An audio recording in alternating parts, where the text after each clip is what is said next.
everyone. My name is Miss Anderson, and I am a 7th and 8th grade language arts teacher at the junior high.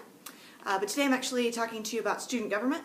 Student government apps are currently on the Poet desk downstairs, so if you're interested in running for student government, those applications are available right now. For those of you who maybe don't know what student government is or aren't sure if you're the right candidate, here's some ideas. At a very basic level, student government runs 3 pep assemblies, 3 student events, and 3 dances a year. So we run about 9 events in the year specifically, which student government themselves gets to kind of pick out, plan, orchestrate, set up, tear down, all of that good stuff.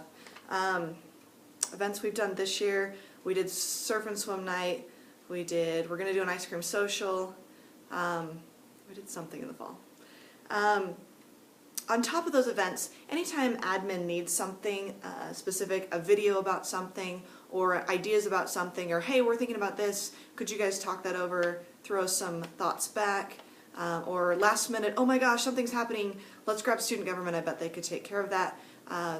That tends to come through student government. Some other organizations as well, they go to cheer, they go to dance, they may go to some teams, Eco Geeks, but a lot of that does come through student government. First and foremost, though, you're a representative of your student body. So if you're going into 7th grade next year, you are a speaker for 7th graders. And if you're going into 8th, you're a speaker for 8th graders. And so it's kind of important that you know your class and that you can act as a speaker for them, not just as a speaker for yourself. Which brings us to, what kind of people are we looking for? Sometimes people self-select themselves out of this process because they're like, oh, I'm not a straight A student, or oh, I'm not perfect in every single one of my classes. And that's not exactly what we're looking for. That's part of it. Because I would say the 2 things when I was really writing down what I care about, the 2 things that really stuck out to me, I really like people who are responsible. I don't, as an advisor, do a lot of I use the term babysitting, but that idea of I don't walk behind you and be like, don't forget we've got that thing tonight, don't forget to bring your stuff, don't forget to, I kind of expect that they put it in their phones, they text each other, they take care of it, and they do. I have an amazing student government group this year. I don't even sit in on their meetings. They run those completely without me, or mostly without me. So we need people who are responsible, and grades is one indicator of that, but there are a lot of other indicators of responsibility. And if you don't have the grades, I may be going to your teachers and saying, is this person responsible in other ways? So there isn't a grade requirement, which is always the question I get, and yet your grades are an indicator of whether or not you're maybe ready to take this on, and we may be having that conversation. The second thing I think is really important is being aware of the people around you.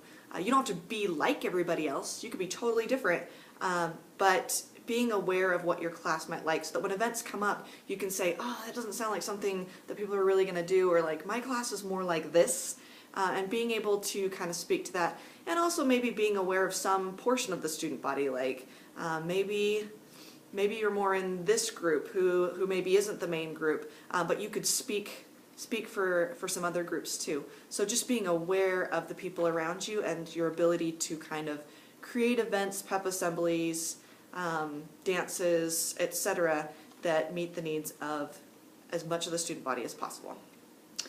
Here's the process. There's an application down on the Poet desk, as I mentioned. It is going out today. It is due Friday I want to say it's the 21st. I think it's due the 21st. There's dates on the sheet, and part of this process is you need to track the dates. I'm not going to come up behind you and be like, did you remember? Did you turn in your application? Are you going to the meeting? Like, I might say that, but I might not, and I can't track on all 30, 40 candidates. I just can't. So part of the process is, can you track on these dates? Can you do this yourself? And that is part of what we're testing. If you miss something, you might not be able to be a candidate, not because I'm trying to be mean, but because I am kind of trying to weed out the people who can't track on their own stuff.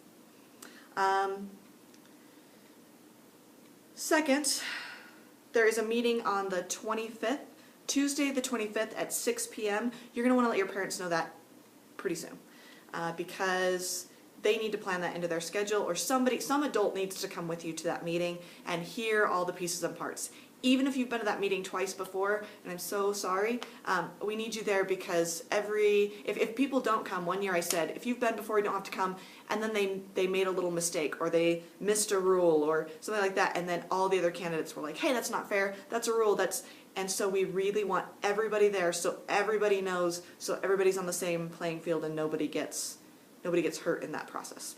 So you do have to be there with an adult, Tuesday the 25th at 6 p.m. And like I said, getting all the parts in. One of the parts is a recommendation. You're going to want to get that to somebody who knows you really soon, like probably first thing before you fill out the application. Go find an adult who knows you, who can say great things about you, and give them that recommendation and tell them when you're going to collect it back from them. And then fill out the application, follow the dates, put it on your fridge, track on the dates, check them off, whatever. But that's really important because part of the biggest part of this process isn't necessarily what are your grades, what are your teachers saying, the biggest part of the process is, can you get it all done? Can you track on it? Do you get the importance of getting things done on time? So I think that's it. If you have any questions, I'm in room 217 on the junior high side. It's also, my email address is canderson@northdavisprep.org. If I don't write back to you, I probably didn't receive it, so you may want to come catch me. I think that's it. So good luck.